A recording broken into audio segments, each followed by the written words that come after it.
You're crouched in pitch-black Florida mud, entirely frozen. Your feet are sinking into the earth, but you don't dare move a muscle. Somewhere out there, echoing through the dense brush, are screams. Not the playful shrieks of a late-night beach party. These are desperate, unearthly screams. The kind of sounds a person only makes when they are in severe, immediate danger. Then, as abruptly as they started, the screams stop. Total silence. Now, contrast that terrifying reality with the glossy brochures of a typical getaway. Sunshine, margaritas, carefree nights out. When we pack our bags, we intentionally leave our daily armor behind. We slip into the vacation mindset. We want to unwind, we want to be overly polite to locals, and we want to explore. We let our guard down because we assume the rules of the real world don't apply in paradise. We're going to unpack 3 terrifying, verified accounts of travelers who found out exactly what happens when you let your guard down in unfamiliar territory. Hit the subscribe button below to join us as we dive into the dark side of a relaxing getaway. Predators view this specific sense of relaxation as a structural weakness. They recognize that tourists are out of their element and eager to please, effectively turning a popular getaway into a strategic hunting ground. The first blind spot we accept on vacation is the architecture itself. Take a family trip to Maine. They rented a massive, beautiful white house nestled deep in the woods.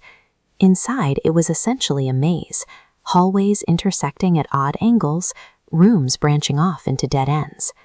The strangest architectural quirk was an adjoining door. The rental property connected directly to a smaller house next door, occupied by the property owner, an eccentric, loud local man named Hugh.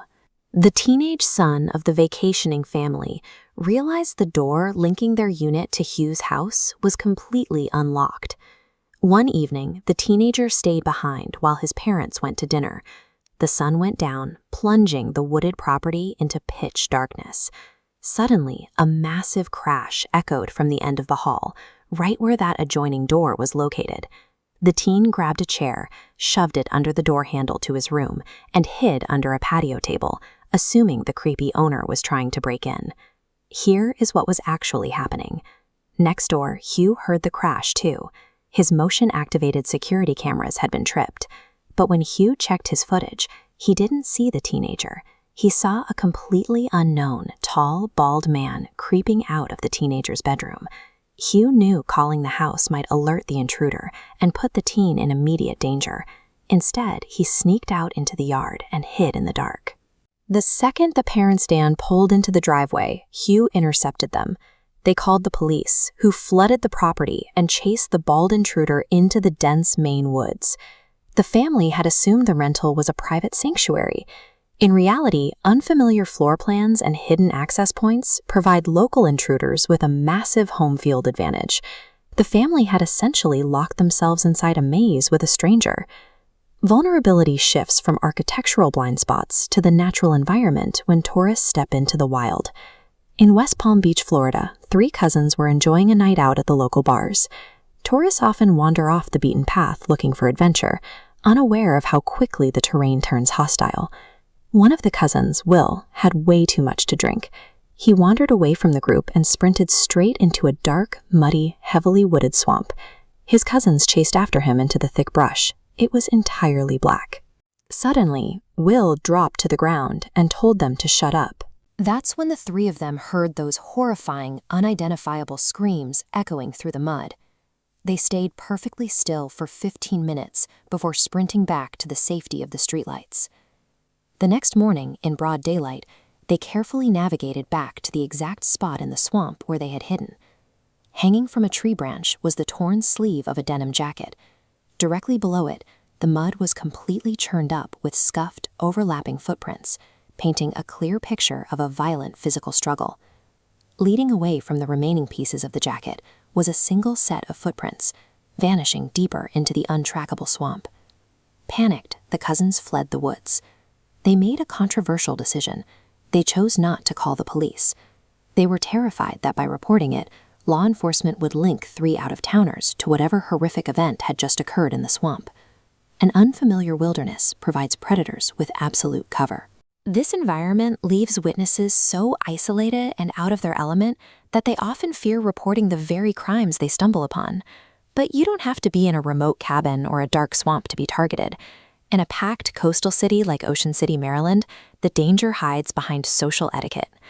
A man on vacation with his girlfriend met a seemingly friendly guy named Henry at a local gas station. They exchanged phone numbers to be polite. The next morning, Henry and Sarah mysteriously showed up right behind them on the beach. They didn't bring chairs, towels, or umbrellas. In fact, they were both wearing full street clothes, button-up shirts, leggings, and a huge sun hat, standing right out on the hot sand. The girlfriend read the room immediately. Sarah looked miserable, and Henry's friendly persona felt entirely manufactured. But the boyfriend completely ignored all the glaring red flags. He didn't want to be rude to a new acquaintance on vacation, so he offered up his own beach chair to keep the peace. That basic politeness invited a predator in. That evening, Henry began calling the boyfriend's phone incessantly while the couple was out to dinner. The boyfriend finally texted Henry to say they were heading back to their condo to sleep. Henry's final text message in response sent a chill down their spines, reading, "Don't go to your room yet." The couple returned to their hotel to find their condo door cracked open and their luggage completely ransacked. When the local police arrived, they confirmed the horrifying truth. The condo next door had no record of a Henry or Sarah.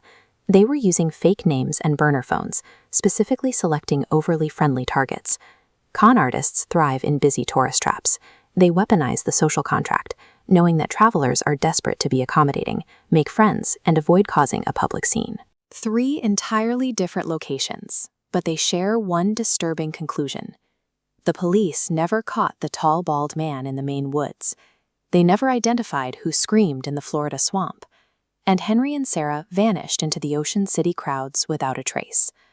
Real-world predators adopt the masks of property owners, gas station locals, or fellow vacationers. They hide their intentions behind the most mundane interactions. We travel to escape the stress of daily life, but that desire to relax should never override our primal survival instincts. If a situation feels wrong, it usually is. The next time you pack your bags and head out into the unknown, always keep your guard up. Because while you might be looking for a quiet escape on vacation, someone else out there is looking for an